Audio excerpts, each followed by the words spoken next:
Dr. John Tantillo, aka JT, and I want to welcome you all to BrandTalkk, another way to talk. This is the podcast where we talk, not scream at each other. It is where we get to know about different brands. And today, do we have a brand for you? But before I get into my guest, and whose name is Tony Pace. His reputation precedes him.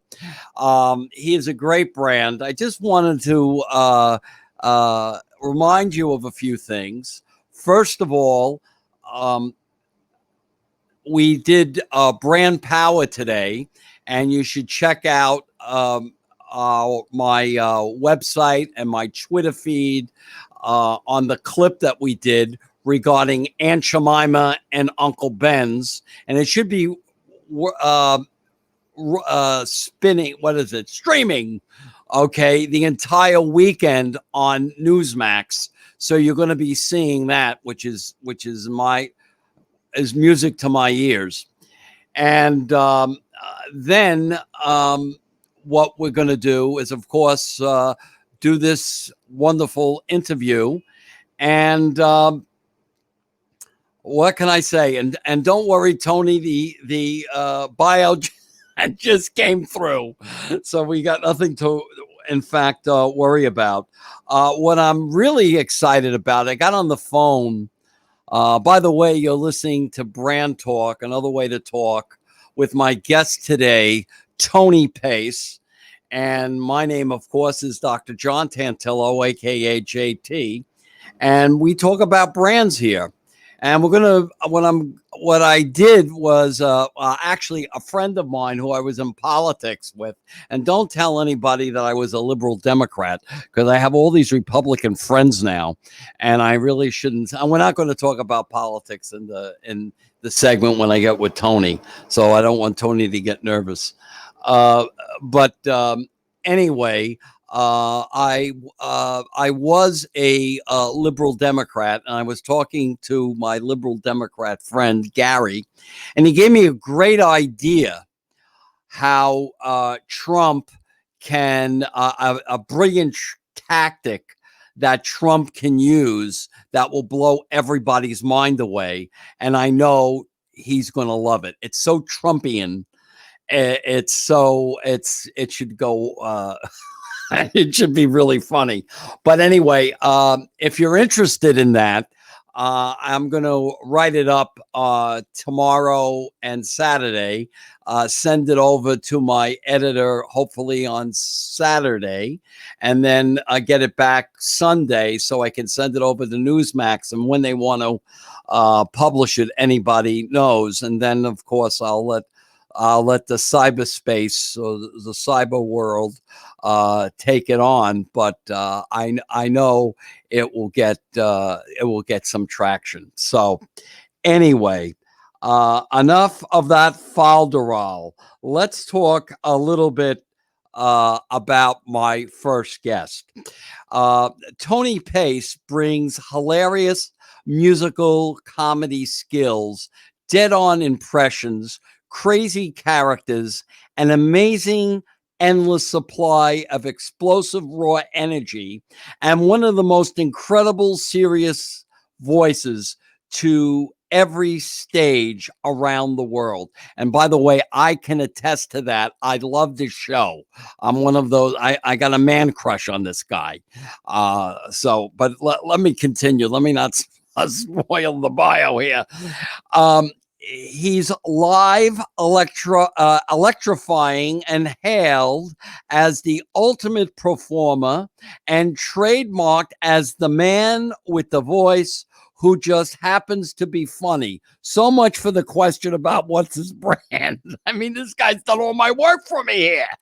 One reporter explained if you put Andrea Bocelli, Billy Crystal, and Sammy Davis Jr. together, you get Tony Pace.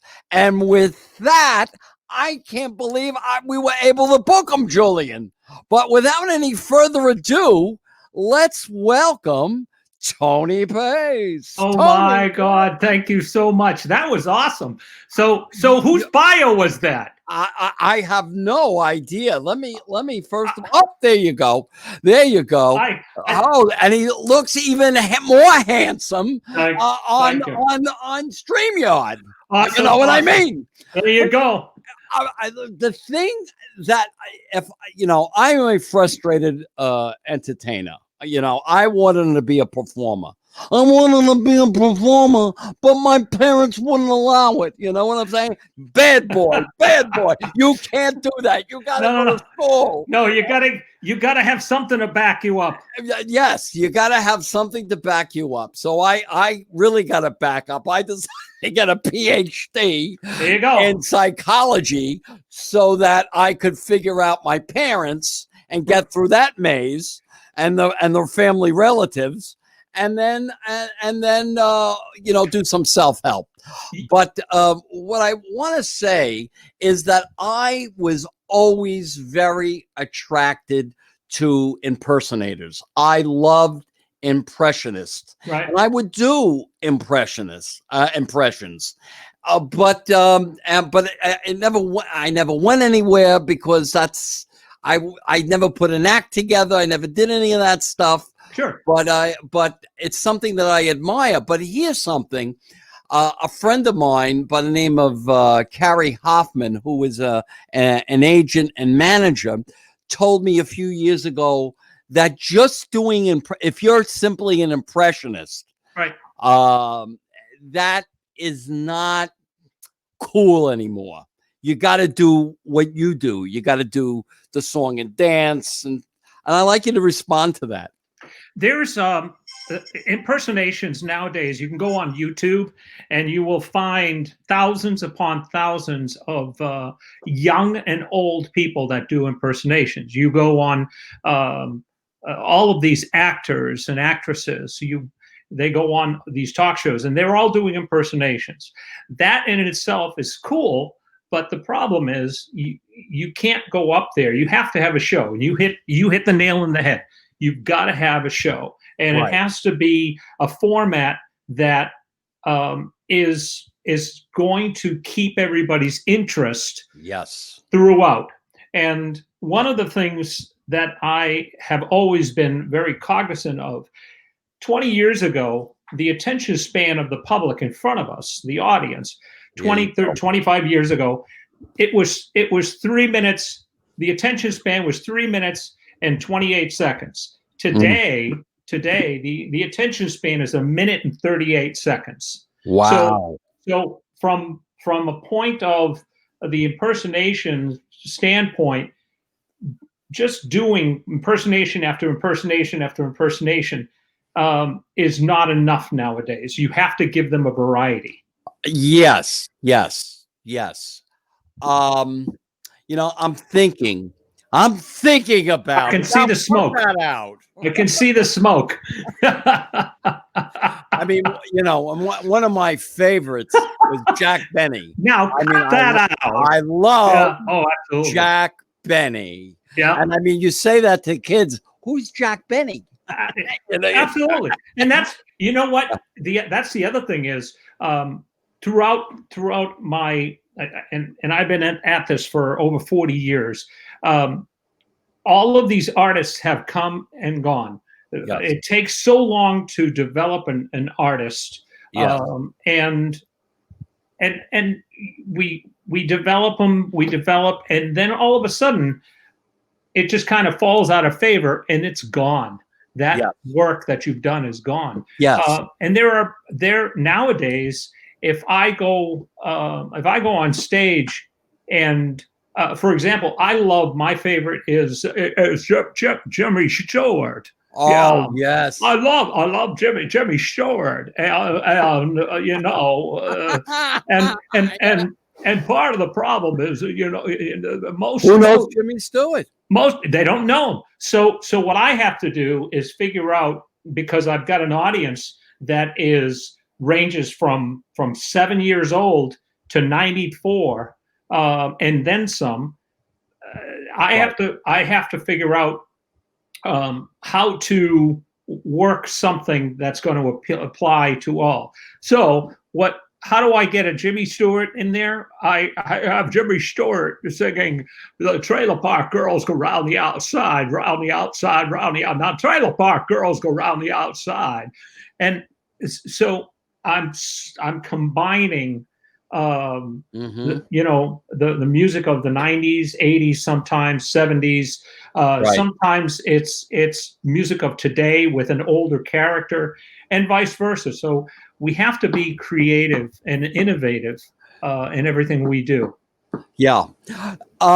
This is something that as I got older, I began to appreciate. And when I was on, when I used to be on Fox, the strategy room, there was a comedian by the name of Nick DiPola.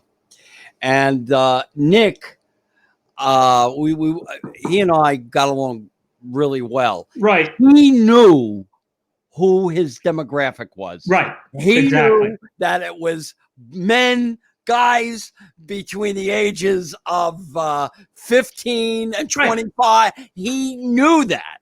Right. Okay. Right. And so, and when I went to see, I'm not embarrassed to say this, Barry Manilow. Right. I saw it was incredible. It was middle-aged women, right, singing and doing the wands. I mean, right, and it was a great show. It was a great show, but I never really thought about that until I did this marketing thing. I like you to respond. Who's your target market? My target market is anybody that's breathing. That's not what I want to hear. No. My target market, the core of my target market is between 47 and up, and right. to 92 right. or 93, whatever. That's right. my core. Sure. But I also have material for. If I one of the things that I do at every show, because every show is going to be a little different depending on my target that's out there. If I have, if I find out from the people up front, my sound techs, and from my wife Nancy, who runs the show, I'll get a phone call and say, "You've got 30 or 40 18-year-olders, you've got your demographic is," and she gives me a breakdown. I love it. Wow. Now, when I step on stage, I know that what I need to do in a general sense of to entertain that demographic. If she says, I've got a demographic, you've got a demographic, and everyone out here is 85 to 90 years old, and that's right. it. Now, now I'm also, not only am I going to have the demographic in mind, I will probably change my opening number and how I approach how I'm going to entertain at that point in time. Wow. Talk about on the job, switching. Yeah, but wow. But it has to be. No, but you're absolutely right. I mean, I love that. I mean, people who aren't in the entertainment business, and I know this because my dear friend Alice Fennell, who is one of the board members for the Cabaret Convention, and one of the things that she does is she produces shows. She helps artists develop a show. Right. I never knew that you had to do that. Absolutely. You have to come up with the show idea. What is it going to entail? Everything from the beginning number to what the jokes that you're going to use, the impressions you're going to use. So I like you to respond a little bit to this idea of developing the show idea. Well, and that's something that I do and have been doing for I don't even know how many years. Most of my life is working with other artists as well on development. The program that I developed is called Get Your Act Together. I love it. A great branding. Get You your know act something together. about that. That's right. Get Absolutely. your out. Great brand name. Go ahead. So the things that my first criteria when I work, not only for me, is defining the act itself, defining the person, the artist, and the bottom line also is, are you an act or are you a headliner? And most people don't even Wow. understand that concept, and that's the important thing that people have to, and artists, we have to understand, because some in the vaudeville days, there were artists, or there were entertainers that were acts. They could do 8 minutes, but they could do that 8 minutes and would have people standing on their feet time and time and time again. But they honed that segment. Right. Ask them to do an hour, not going to work. Not going to work. Not going to work. And there are headliners that can come out, and no matter what's in front of them, they'll know exactly what to do, and they can adjust, and they've got the experience behind them to do whatever it is. We define our act. We define the music and the silence in between, and that's one of the biggest things that Wow. I try to instill with artists is, when you get on stage, don't stand there and don't have dead air on stage while people are watching you. There has to be something happening. Silence is as much a part of the note as it is as the song is. For me, when I come on stage, the band has already started, and when I step on stage, I'm singing. I'm presenting who I am. And from there, as soon as I have started my talking, as far as my patter, um, there are cue points where Nancy will cue the band Mm-hmm. or the music, and there's never it's like a radio announcer that will start the music. If you remember the days, they'll start the music and they'll talk over the pad of the music, and they'll stop talking as soon as the vocal comes in. You remember Yeah. those days, Yeah. right?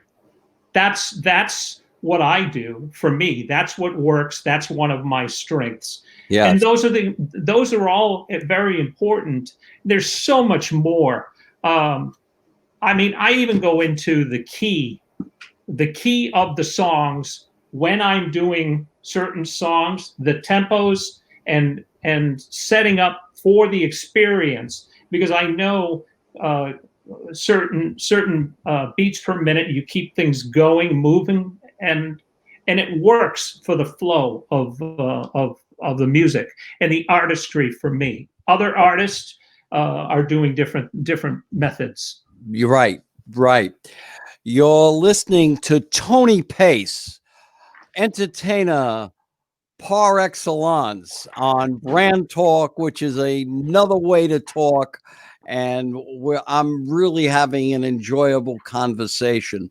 What I, with Tony, um, what I loved about your show is this. I don't think you even selected one bad song or Oh, one that's song great. I hated. I mean, it was just the right songs, the right jokes. Perfect. It was the right impressionists. You know, Right. it was, and like I said, one of my problems. I don't know if I said this on air, but I mention it all the time. I'm ADD. I have all to do to sit in a chair. Oh Right. my God. So, so right. And I was able to sit through your entire show without having to step out Well, and came back. And then our mutual friend, David Price, said, this right, guy's great. And he was kind of, and he knows me. So he said, do you want to go to see him? I said, of right, course I want to go and see this guy. All right. And then, of course, another mutual friend, Bernie, right, the owner of the club that right, you performed at, who's a very dear friend. And he and I developed a seminar called, Go Brand and Manage Yourself. right. So we did something similar to what you're doing. But what came first? Did the songs come first, or did the script come first? What came first in terms of developing your show? The assessment first. The first thing what comes first is understanding what my strengths and weaknesses are. That's what comes first. Very good. That's what comes first, because just picking songs that's not going to do it. That'll take you only a certain way through amount of time. If you understand your strengths and you play to those strengths, then you can start by picking the songs. It's also the aspect of the type of show. Now, I just last week I helped a good friend of mine who is a cantor, and he's doing I love it. He's doing a show in August. Now, he asked me if I would help him pick the music and the setup of it. So we sat there, and first of all, I know what he sounds like. I know what his strengths are, and I wanted to pick material that played to his strengths. The opening song, and going from the opening and everything else. So once I know the strengths, then I can pick the material in conjunction with the type of show that I'm going to do. Now, perfect situation for the what was it? It was the Metro, right? What was the Metropolitan Room that you saw me, right? Yeah, so that's correct. So with the Metropolitan Room, what I did was I picked material I knew based on the people that I assumed would be there and the mentality. New York, New Yorkers are seasoned.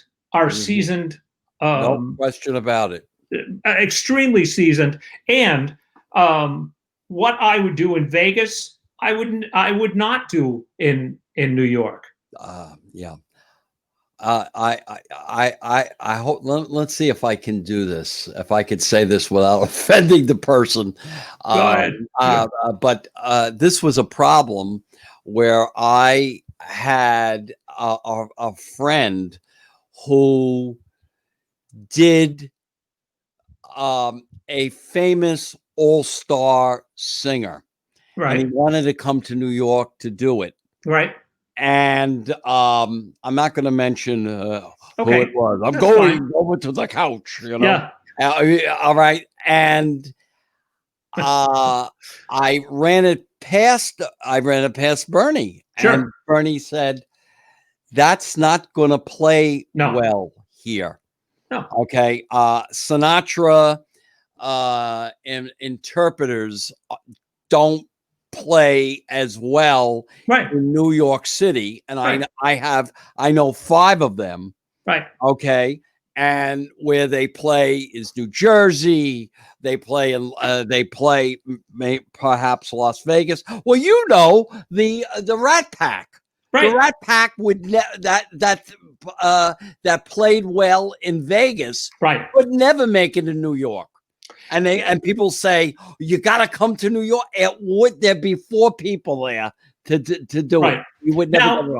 Now, in all fairness, the Rat Pack, if you put the Rat Pack in the Metropolitan Room or in a cabaret setting in New York, not going to work. If you bring the Rat Pack to a theater setting and sell it as a tribute to the Rat Pack and now you've branded it correctly, and people are buying tickets for that specific situation. Oh man, and they say that marketing is important. You just delineated how you use marketing Absolutely. to sell acts. And you know what they say, Tony? Marketing is simply sales with a college education. Yeah. So You're the doctor. yeah, Doctor. I got it. I got it.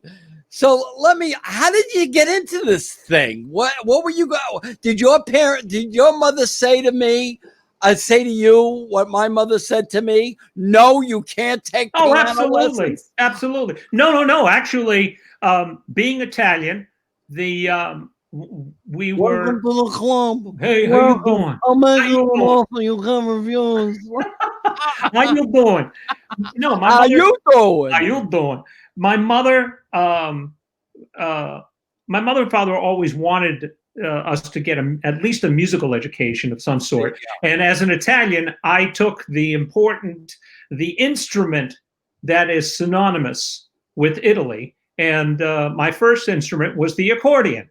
Wow. Wow. So I learned the accordion, and from there, it was always an issue that when my mother says all the time, when we would go to a toy store, while my brother was playing with toy trucks and all of that stuff, I'd be in the little playing with xylophones and the toy trumpets and the drums and everything else.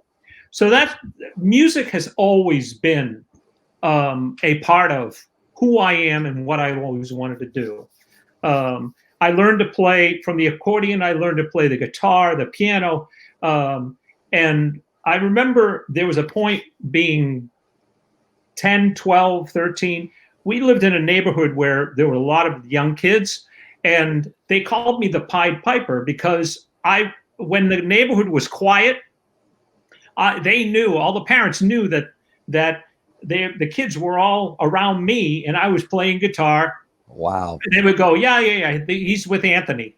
And that, I was Anthony back then. Right. So, those were the things. But I will tell you, and I don't fault them, because there's been absolutely no one in my family history that has ever been in the entertainment field. Sure. So, my parents cared for and were unsure of what I was trying to do. Sure. So they always said, you need to get an education. You need to have something to fall back on, with regards to your career, because they didn't see the entertainment as a career. I remember the day that I realized that my parents accepted. I was headlining at the Tropicana in Vegas. Wow. I'm on this stage, my set behind me, I've got, sold out. And I said, ladies and gentlemen, I'd like to introduce my father and mother there, are right out here. They stood up, my mother stood up, and the old Queen wave. it was awesome. It was awesome. The spotlights, because I told the guys, just hit her, and the spotlight hit her, and it was a wonderful moment. Really was a wonderful moment. And I remember hearing them say, he'll be okay now. He'll be okay. Right. Well, I had just the opposite. My mother, when I was appearing on Fox very regularly, she would say to my friends, Johnny, he's such a ham. That's good. Here I go. Yeah. Here I am. And this is the one that said, when I asked her, I want to take piano lessons. She Right. said no, and it's going to be a book. It's going to be Right. a long book of all the trauma that I went through. Sure. Sure. But that was it. But I guess my sister says, well, they didn't have much money. They really couldn't afford the piano lessons. I said, all Right. right, Diane, you've done what you were supposed to do. You Right. remember what Angie, our mother, used to say to you. But Right. anyway. Um, Funny. so I get it. So where did you do did you do some college, or you didn't do Oh that, yeah. or No. I from high school I went to started at Boston University. oh my God, you're a bright one. Let me tell you, Boston University, a great Yeah. institution. Yeah. Well, Now, what did you major in over there? I was a vocal. I was a vocal major, and Vocal. yeah, Wow. vocal major. I was a tenor, first tenor, Me and too. Me too. there you Go go, ahead. first tenor. I didn't last too long at Boston University, only because after I don't remember if it was my first year, and she was my vocal teacher. I still remember to her this day, Phyllis Hoffman, absolutely amazing. Um, she had such insight and training. Um, the dean of the college, they sat me down and said, "Okay, so here's what's going to happen. You'll do 2 more years here, and then you'll switch with Doctor So and So and start training with Doctor So and then after when you get to 26, you'll start training with so and then by the time you hit 32, you'll be doing this, and when you get to 45, we'll have you with the symphony and performing, and then when you get to 52, and they had scheduled out my entire life. Wow. In the meantime, I was along with college. I had a show band, and we were doing Right. Michael Jackson, Earth, Wind and Fire, all that stuff. And I said, well, can I still do that stuff? And they said, absolutely not. And Right. and after all these years, I understand. It's a whole different style. It's a whole different style. Yeah. So I actually transferred over to Berklee College of Music. Yes, I know Berkeley. Yeah. And I went. I think I probably did 7 semesters at Berklee, and then took all the classes I wanted to take. I was a comp major. I took enormous amount of business courses. That sounds it. I mean, I knew you were just not a entertainment type. Right. You got the business smarts. Go ahead. I'm sorry. No, I learned the business aspect, the composition, film scoring, jingle writing, commercials. I did. Oh wow! Do you remember? Do you remember a radio personality called Larry Glick? Boy, it sounds familiar. Yeah. There were a lot of from the Boston area. Okay. I did a lot of shotguns and all the rest of that stuff. But I mean, I became a sponge from the very beginning. Yes.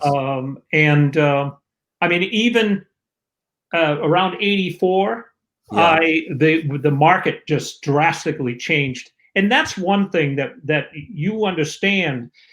We keep an eye on the market, and we assess where we are, and we figure out, do we need to reinvent now, and where are we going to go? Absolutely. And it was around 1984, the market had just died. And like now, and this is a totally different situation, but like now, the market had changed. And I actually became an agent. So from 84, I managed. I love it.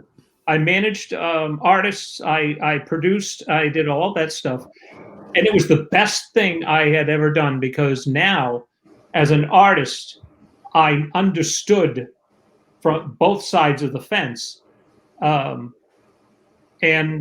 when an artist, when me as an artist would say, the club owner loved me, he wants me back, and my agent would say, nah, he didn't think you were right, I would fly off the handle. It was like, what do you mean? But becoming an agent taught me the game. So those are the things that I try to instill in other artists when we have conversations. You know, we're always the best show that I've ever seen. Right. When you walk out of any theater, every artist is the best show that they've ever seen. And that's, no question about it. you know, when you're on a cruise ship, and you sit there and go, but I got a standing ovation. The bottom line is we all are supposed to get a standing ovation. That's why we're there. Right. Right. Yes. No. So those are the things, you know, and laughter to me is the best tool to brand everything together. Yeah, it's a great reinforcer. Right. I mean, it makes, there's nothing like getting. I remember as a college kid being in Germany and actually Austria and getting my first laugh in German, and I was in a boat, and my friend's father, who was an older man, Right. I was rowing the boat, and he said schnell, schnell, and I said, and my response was, ich bin Stadtkind, and they went wild. I mean, it was very simple. But and I felt like doing like a set of German jokes. The problem was I didn't know German. Funny. That's funny. Of course, that was your first booze cruise in Germany. Yeah, there you go. Yeah. Jawohl. And you know, I guess I guess I never said this publicly, but if I were to go into business, into show business, and remember, it's not called show art, it's called show business. And that's why I love the fact that you have a business. You took business courses and you studied it from that perspective, because a lot of people have their nose in the air. I'm an artist. I don't do this and I don't do that, you know. And I have to remind people that Mike Wallace, before he became this journalist, was selling cigarettes. Yeah. I mean, you know, that's how you get started. But go ahead, Tony. No, and you know, as an artist, now one of the things, and I've met a lot of the like you said, you know, I'm an artist. I can't, you know, compromise my art. Awesome. If that's what you want to do, then what you need to do is develop a team that can handle all of your business and can keep you insulated and cared for, so that you don't have to worry about it. Yeah. Well, and another thing that artists don't realize, and how much marketing plays such a important role, is that there's a concept in marketing that I'm sure you're familiar with. It's called the product life cycle. Right. That absolutely. Frank Sinatra at one point in his life was not marketable. No, he wasn't. He had to reinvent himself. My dear friend Neil Sedaka, it was only because of Elton John that helped him. And I'm not telling any tales out of school, because he would be the first person to say, Elton John, he was the one that helped me. He was the one. If it wasn't for Elton John, it wouldn't have happened again. Absolutely. I mean, that's the kind of stuff that, you know, that we all have to be. And that's the idea of this concept of brand talk, another way to talk. We want to make young people aware that this thing called branding is not easy, and Right. that we It is always not. have to make adjustments. That Sure. what worked when we were 25 years old isn't going to work when you don't have any hair. No. Not And you, but no, but I mean, me. it's For true. me, you know. Yeah. I mean, That that's really what it's about. Go ahead. I don't mean to no, no, cut you no, off. no. I completely agree with you. And one of the things that, for example, when a lot of these artists will do a showcase and they'll be up against 10 other artists for work, and they'll do the showcase, and then after the showcase, they turn around maybe 3, 4, 5 weeks later, they don't get as much work as they expected, and Right, they blame it on the agent, right, and it's like, well, the agent didn't get me any work. No, it's not the agent that didn't get you any work. It's that your brand, your market, your material didn't resonate with the audience, and that's the audience. The buyers are the ones that are going to to be the they're the ones who pick up the phone and say, hey, I want John. hmm And if the No, go ahead. I'm sorry. no, and if they don't, then you have to do something else. I look at us. I am nothing more than a commodity. Period. Right, I am there. We're all Coke or Pepsi or whatever you want to call it. And sometimes, the Coke is popular, and and sometimes Pepsi is popular. And if I'm Coke, I'm not working. I'm not right. selling. Yeah, So, those are the things we have to keep in mind. And you're right. Marketing, marketing, marketing, branding, right. branding. And I have my dear friend who owns a pizzeria in Brooklyn, Johnny's Pizzeria, Johnny Miniacci. Yep. He and I have an expression: ABB, always be branding. Yep. And what does that mean? You always have to be promoting, always Yeah. thinking about what's hot, what's Right. not. Right. And you've got to make those, what your wife, it's Nancy, correct? Nancy. Yeah. Right. Yeah. Yeah. What Yeah. Nancy does, I love it. Before the show, she's Right. scanning that audience and giving you ideas of she's giving you the demographic Right. ideas of which from your reservoir of Music. talents, music, what's going to work. Right. And that's what really it's about. Go ahead. No, absolutely. Um, and comedians, you'll always see a comedian. A great comedian will be able to go out into the audience, and if the first period of time, first few minutes of standing on that stage, every comedian is trying to figure out what is going to work. Where is the pulse Right. of the audience? Yes. And we as artists are always doing that. Yes. And that's where now with the COVID situation, now we've been doing a lot of the online programs and the virtual shows. Yeah.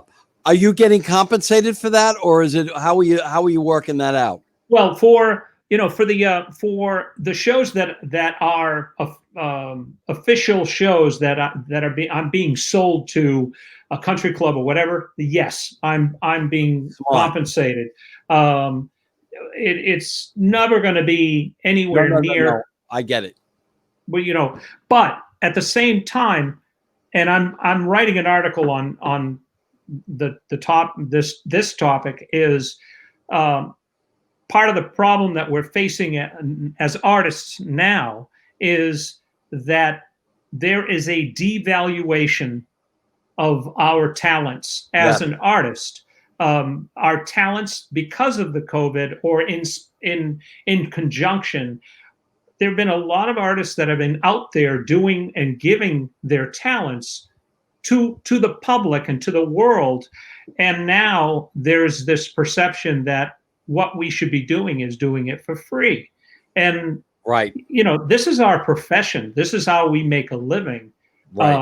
So it's going to be an interesting, an interesting uh, 6 to 8 months coming up to see where things go. But like I said, I'm writing an article on it. Just No, you bring up something very, very important. It's the old saying, TV personalities never make it in the movies because people get used to seeing them for free on their television sets. right. Why am I now going to pay to see them on the Yeah. screen? And the exception to that is, of course, Clooney. Yeah. Yeah. So, I mean, there are always exceptions to the Right. rule. But anyway, I'm talking here with Tony Pace. This is Brand Talk, another way to talk. And I hope our listeners are having as much insightful information that Tony is bestowing. And I hope I'm not cannibalizing any of your great insights.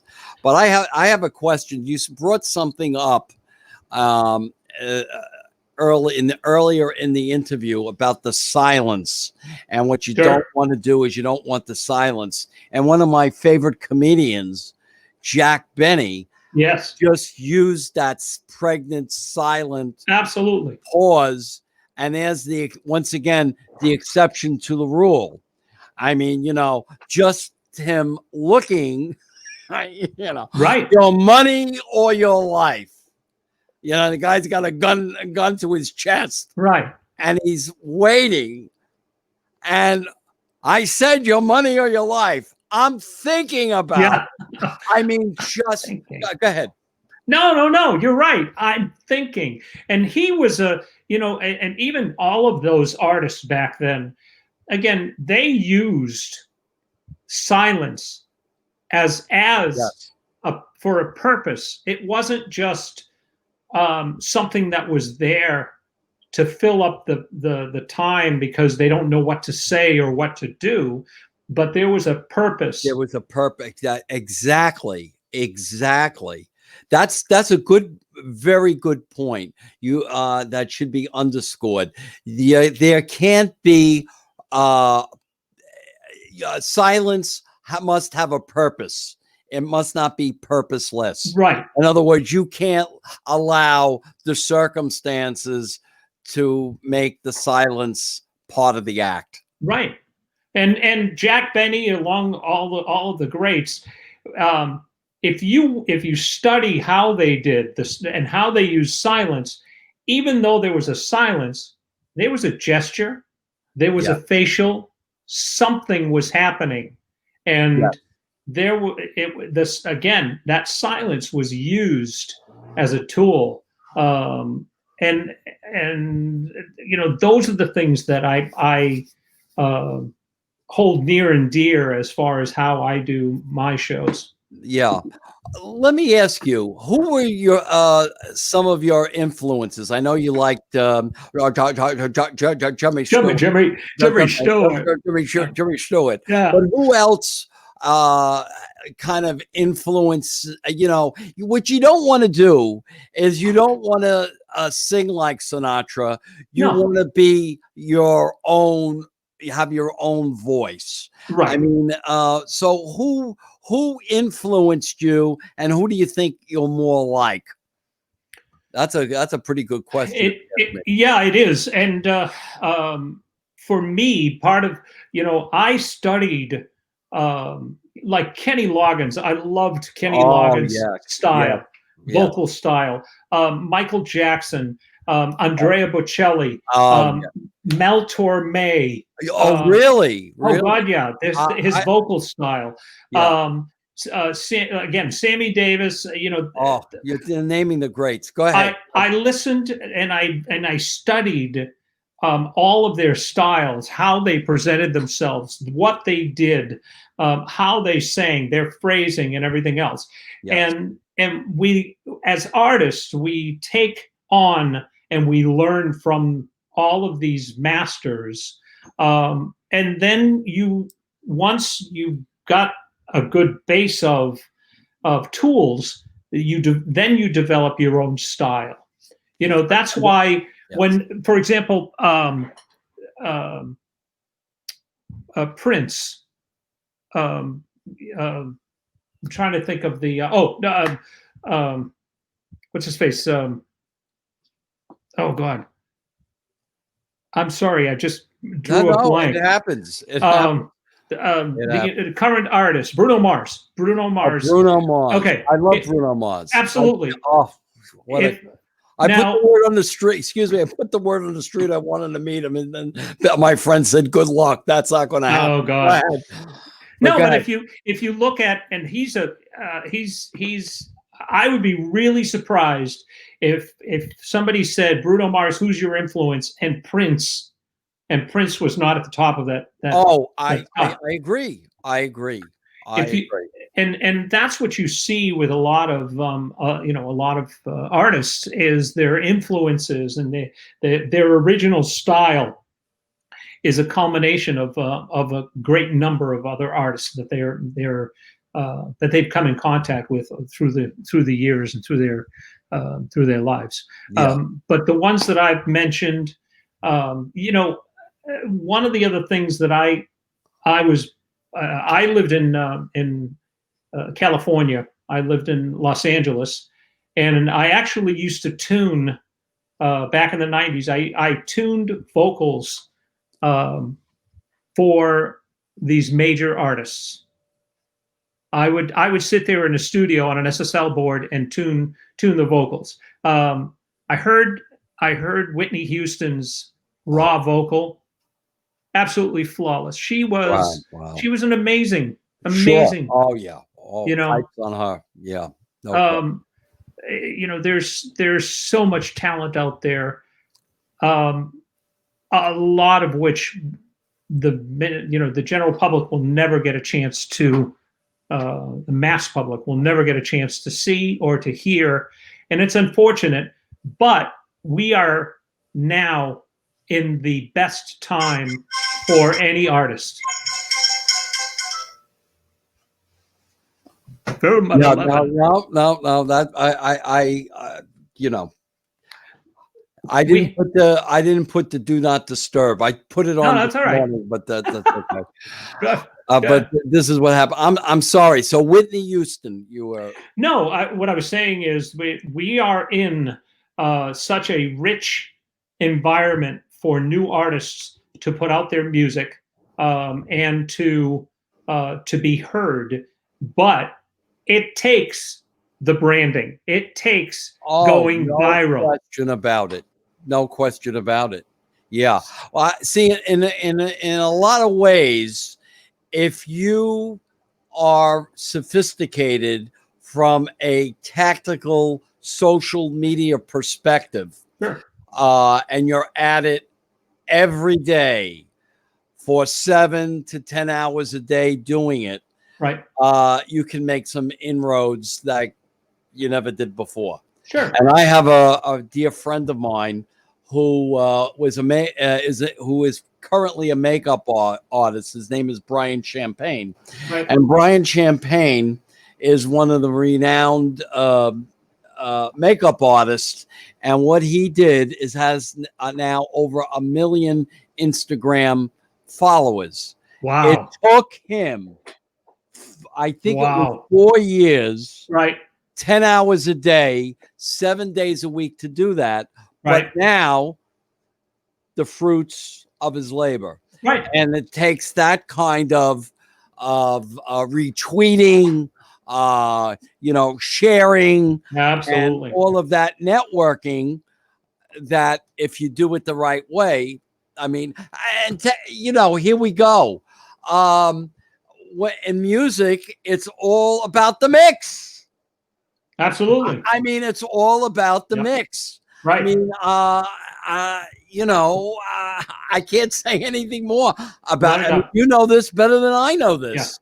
Yeah. All right. So what you want to do is get Vishticky's mix. You want to get Bruno Mars guy or gal that does the mix. The only problem is, how do you get to that guy? You gotta, or gal.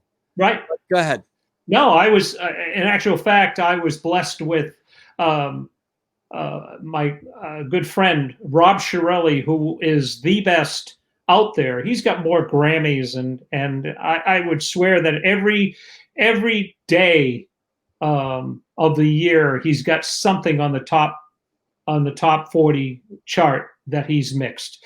Right. He's the leading and the reason is that his craft, his passion and his ability, um, it's like under promise and way over deliver. Yeah. He's a genius. He's a genius at what he does, and he does it so flawlessly, so simply. It's just an innate.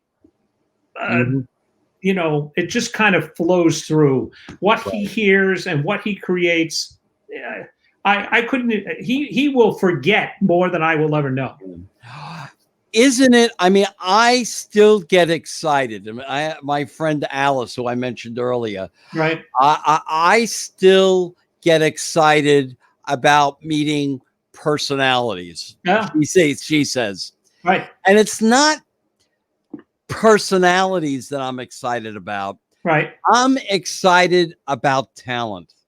See, Okay. I'm drawn to Tony, you, Right. because I saw you perform and you're such a talent. I am drawn to that. Thank That you.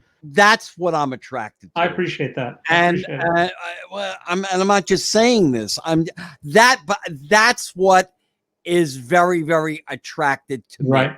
I Thank want you. to be around, not that I'm exclusively around, because as you know, No, personalities can be very exhausting because you know sure. that. And I'm not Sure. saying this about you. I'm just saying sometimes you just want to be around friends. Sure. But Sure. And but but there's nothing like, if I go to Newsmax and I meet um, a certain newsmaker right. who I admire. Wow, that's great. Right. You You want to? know,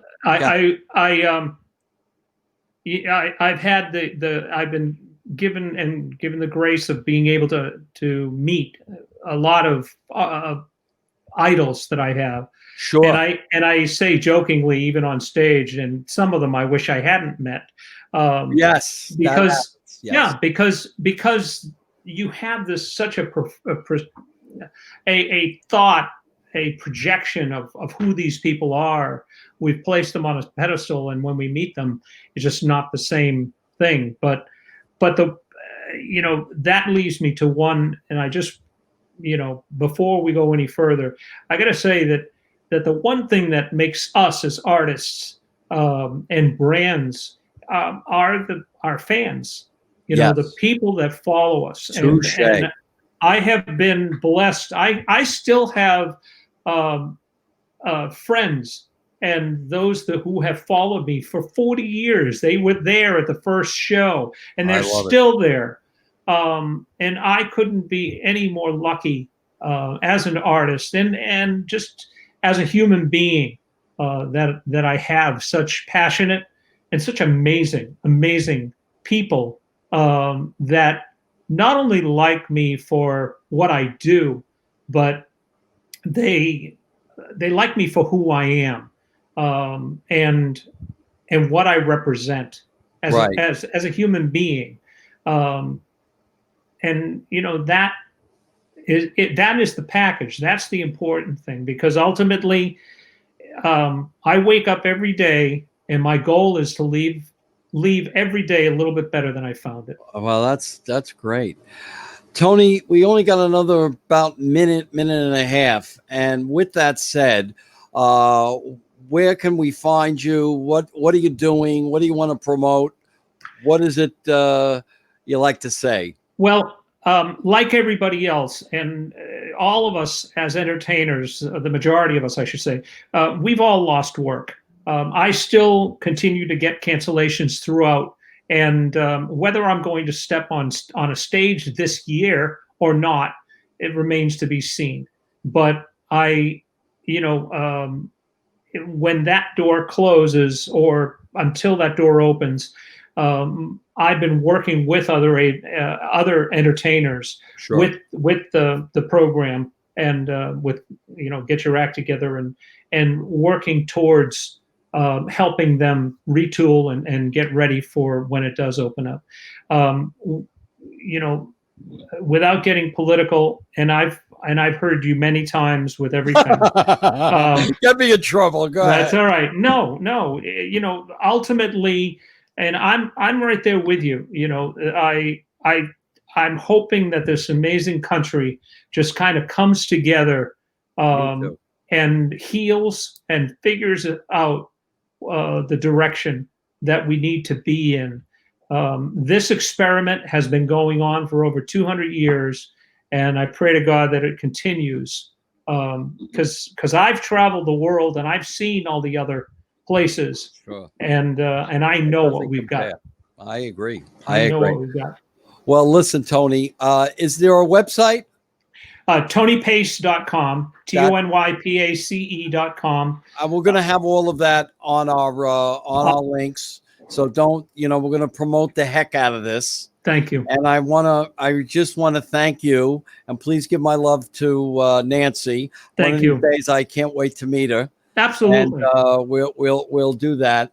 And I just, from the bottom of my heart, I'm just so happy, and I want to thank you for showing up and making this a great interview.